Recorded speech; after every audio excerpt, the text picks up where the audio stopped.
Around Dodge City and in the territory on west, there's just one way to handle the killers and the spoilers, and that's with a U.S. Marshal and the smell of Gunsmoke.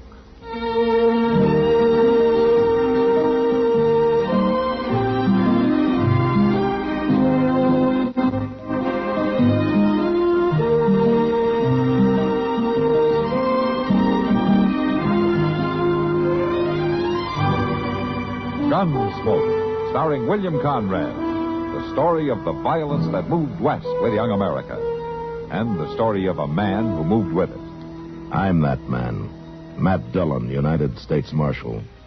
The first man they look for and the last they want to meet. It's a chancy job, and it makes a man watchful and a little lonely.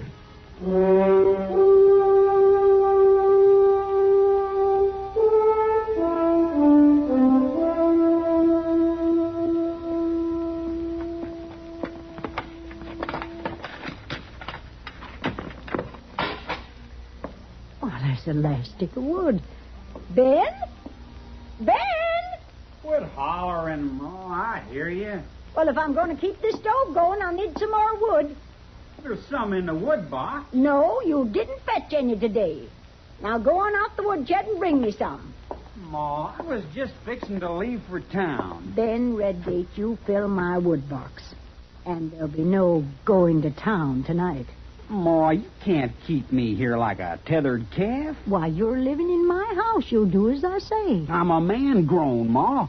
Pa says Pa I can... says you want to go to town so you can be like your pa? Oh, now, Ma. Ben, it's going to town that's turned him the way he is. He's still my pa. Well, you're not going to town. That's the end of it. One man in this family hanging around saloons is enough. Where's the horses? I thought I told you to get the horses, Ben. Ma says I can't go. Oh, and I say you can. Go on now, get the horses. The boy isn't going, Horatio. No. Don't stand in the way, Livvy. He's big enough to go to town with his pa. Ain't you, Ben? I sure am, Pa. He's not to go. You're not to take him in there and start him on the road you took. Well, now. Ben don't think it's such a bad road, I'll wager. Sure not. All them sights I never seen. Time you saw him, boy. I mean what I say, Horatio. Ben is not to go. I can't stop you from going. It's too late for you anyhow. The whiskey hasn't been off your breath for 5 years or more. That's no concern of yours. It's my concern that I had to keep this place going so that my boy and I'd have a roof over our heads. Oh, ain't you had it hard, though? I've done what had to be done. And I'm not going to have you coming back whenever the spirit moves you, stirring up things, filling the boy with wild tales. He's my son, too. He's your son like I'm your wife. It hasn't meant much for a long time. You can't come back now and start taking over the boy's life. I should have known. You ain't stopped reading me out since the last time. I don't know why I keep coming back. Well, whether you come or go means nothing to me. But mark my words. You leave that boy alone. You mind you said that, Livvy. You'll have cause to rue this day. Pa, where you going? Any son of mine can find me in Dodge. I won't be hiding.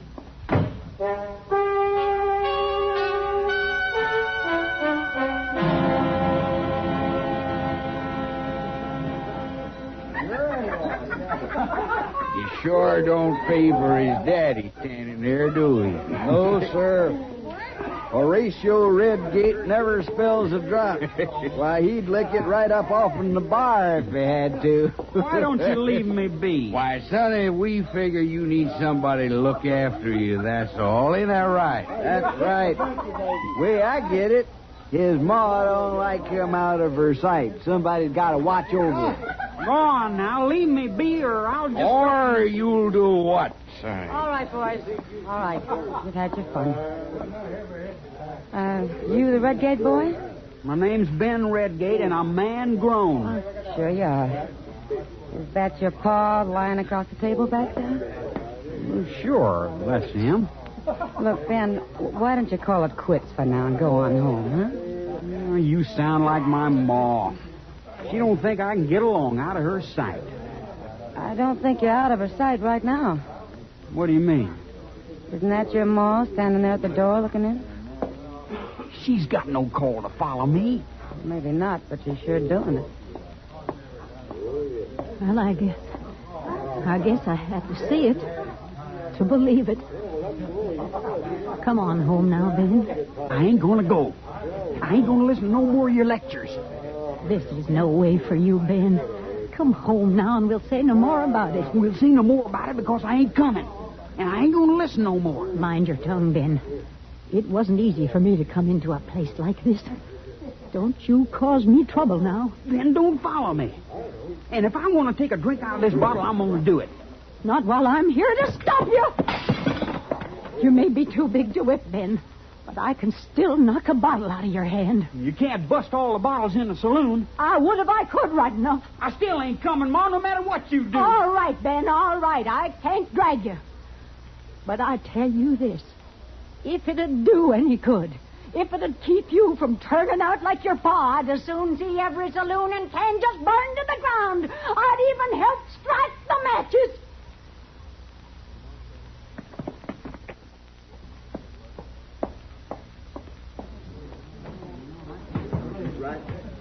Your ma sure speaks her mind, boy. She said some mean things there.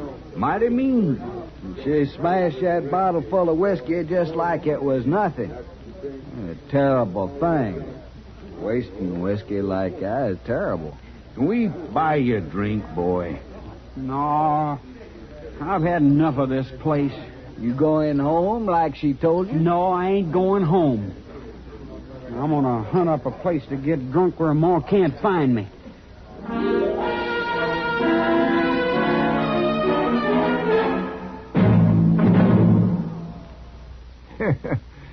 The shoveling started at the little town of Rome in New York State back in 1817. And on July 4th, 1967, the post office released a special sesquicentennial stamp there in honor of the big ditch they dug, which, it says on the stamp in my album here, was the Erie Canal. Now, in case you don't know, that canal went all the way from Buffalo on Lake Erie to the Hudson River, connecting the Great Lakes with the Atlantic Ocean. The biggest waterway ever built in the United States at the time, and it was done mostly by the Irish just over from the old country, who did their digging with spit and muscle. Yep. Made lots of money for years on tolls. And the traffic and freight and people through the canal was mainly responsible for building up the Midwest and keeping business in the East busy doing it. Well, of course, the Erie Canal ain't what she used to be, because the railroads do most of the job now. But the big ditch is still there, and so is all the history that went through it.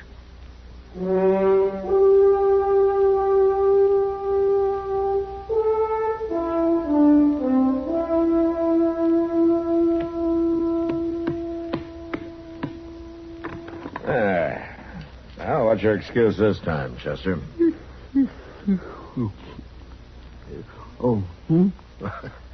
I just took all your men. The game's over.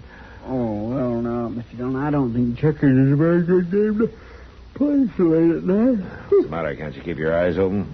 Oh, no, sir, it ain't that. Some colors, they get kind of blurry, kind of hard to tell they're red from black. Did you ever notice that? Yeah, that doesn't make much difference to me. How's that? I wind up with all the checkers anyway, whatever color they are. Oh, now, Mr. Dillon, what in the world's going on? I don't know. Come on.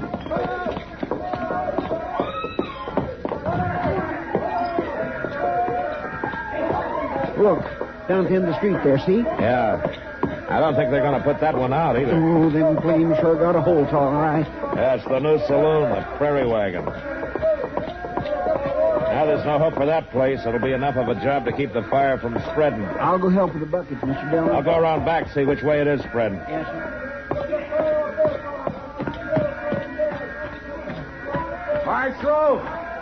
Marshal! Yeah, what? We got him, Marshal. Caught her red-handed. Marshal, I don't know. She done it, Marshal, just as plain as can be. What's she done? Well, come on, quick, mister. We got a fire to fight. That's just it, Marshal. She set the fire. This Redgate? No, Marshal, but you better go fight it before it spreads through the whole town. You can't let her go. I'm not going anyplace. I'll wait for you, Marshal, right here. You can do more than that, Miss Redgate. You can pass empty buckets back. All right, you men, let's get to work.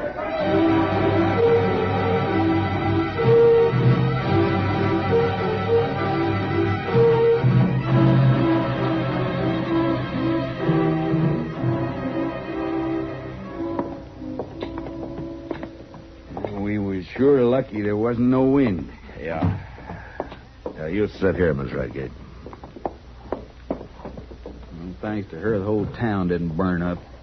You men got facts to back you up on Why, this? Sure, Marshal. Everybody heard her say she'd like to set a match to every saloon in Kansas. Ain't that right, Jed? It sure is. She said it right there in the Long Branch just tonight. And there she was, out back, watching the prairie wagon burn. I wasn't watching, Marshal. Did you say those things, Miss Redgate? I said I'd like to see them burn, Marshal, and I'm not sorry this one did either, but I didn't burn it. You gotta lock her up, Marshal. I'll take care of Well, her. go on, lock her up. She done it plain as day. I said I'd take care of her. Now, you men get out. I'll send for you tomorrow if I need you. But, Marshal, I we... said get out.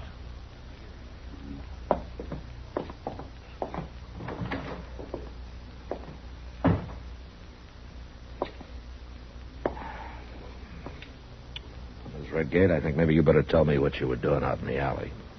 I didn't set that fire. You were heard talking about burning saloons. And the saloon burns. You were found right out back. Now, does that sound very good to you? No, Marshal, it don't. And I'm going to have to hold you till this thing gets straightened out. Mr. Dillon. Oh, excuse me. That's all right, Chester. Well, Mr. Dillon, there's a fellow out here says he's got to see you right now. I'll bring him in. Well, yes, sir, but I just thought maybe it might be better for you to come out and see him for just a minute. If it's all set. Oh, all right, Chester. You stay here with us, Redgate. Yes, sir.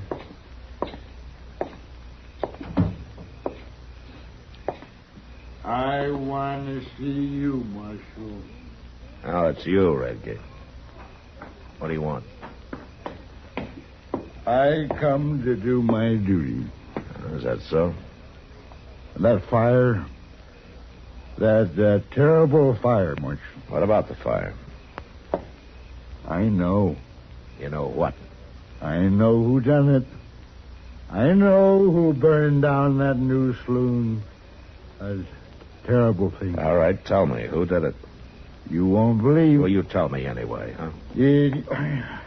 You ever hear of a woman too good for her own good? Oh, come on, Redgate. Tell me your Too story. good for her own good. Redgate. Well, that's her name, Marshal. Lavinia Redgate. Are you saying that she set that fire? I seen her, Marshal. I seen her just as You nice telling me that as- you saw your wife start that fire? Sure as shooting. Then why didn't you stop her? Huh? I said, why didn't you stop her? Well, Marshal, I couldn't. I couldn't get there in time. I was still across the street when I seen her. Across the street? That's it, yeah. I was across there when I seen her standing in front of the saloon with that big torch. Great big torch. Did you say in front of the saloon? That's right, Marshal. And she throws the torch. Then what did she do? Well, she just stood there watching, right there. And I want you to go get her, Marshal. Arrest her. She's too good for her own good. I don't have to arrest her, Redgate. You don't? Why not? Just tell me why not. She's already in my office. Livy? In the jailhouse? Oh, that's good, Marshal. That's good. I want to see that, Marshal. I want to go inside. Yeah, I think maybe you better. Come on.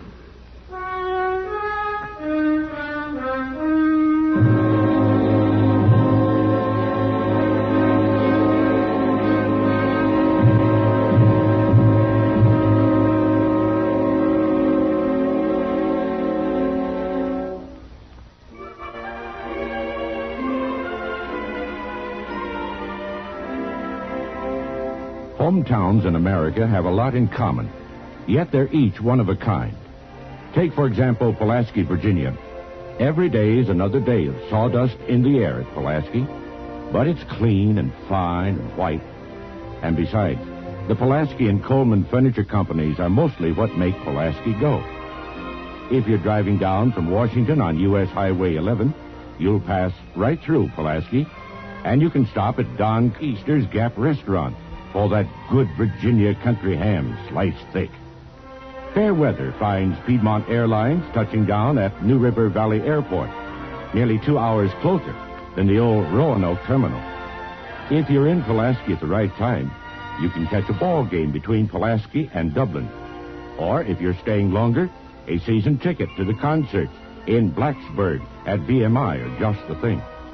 And those Civil War cannons still need a nice-sized park. But if your hometown is Pulaski, you already know this. We only wanted to remind you it's still there.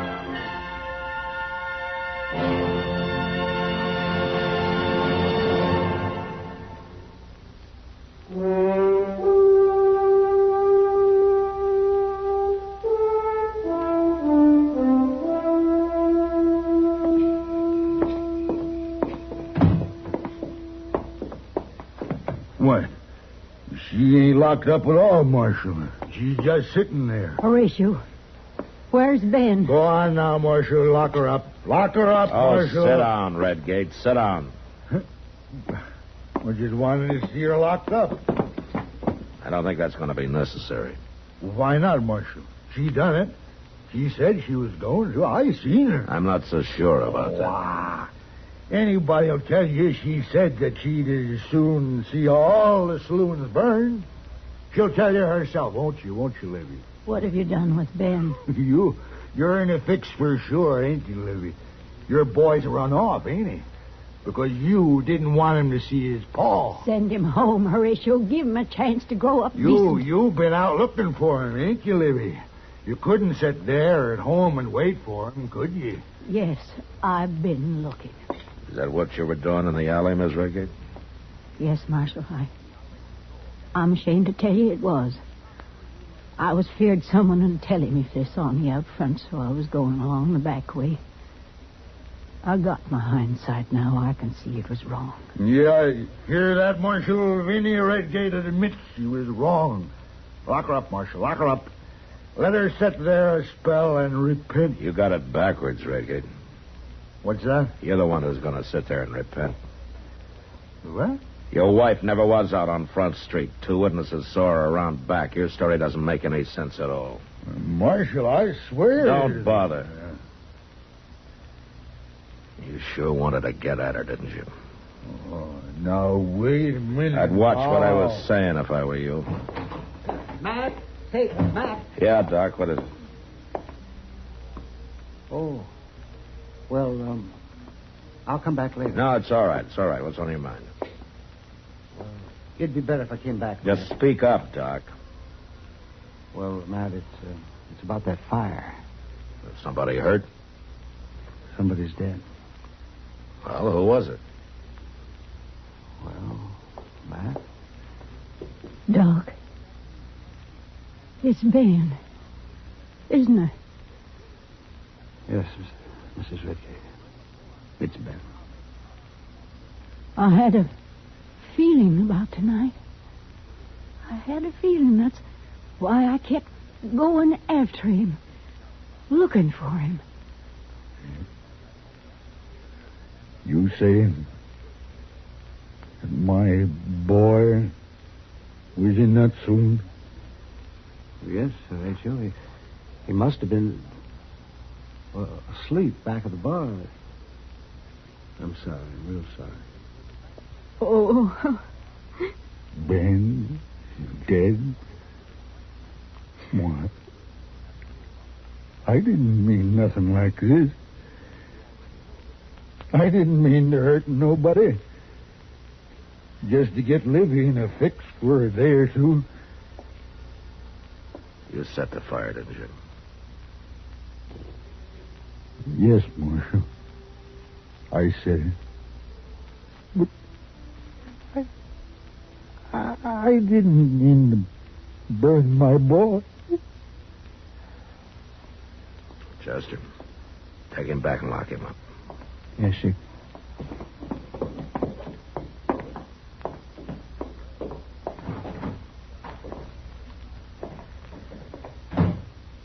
I'm sorry, Miss Redgate. I wish there was something I could do to make it easier for you.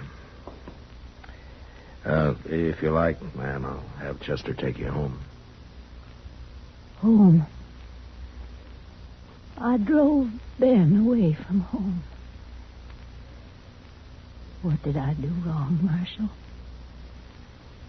I only wanted him to be a good boy.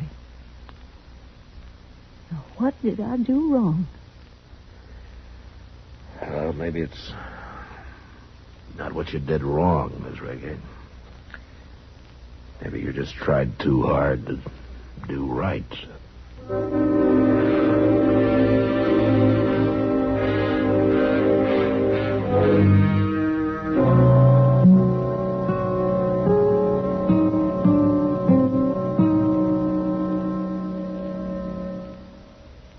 When it comes to political terminology, I guess that old character Elijah Cuddlestone has used it all.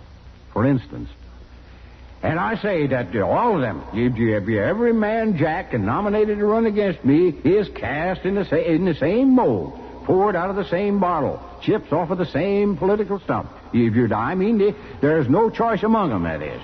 Fact is, I say that it's a fact that you'll see them ring in a dark horse candidate. A dark horse, that is, because they can't make up their minds otherwise, is what I mean. Well, dark horse, in the political sense in which Elijah used it, means pretty much as he explained it. An unexpected nominee brought in to break a deadlocked balloting for a candidate from among the leading nominees. Presidents Polk, Pierce, Garfield, and Harding were dark horses. Originally, dark horse was a racing term for a horse whose abilities were kept in the dark until displayed in the race.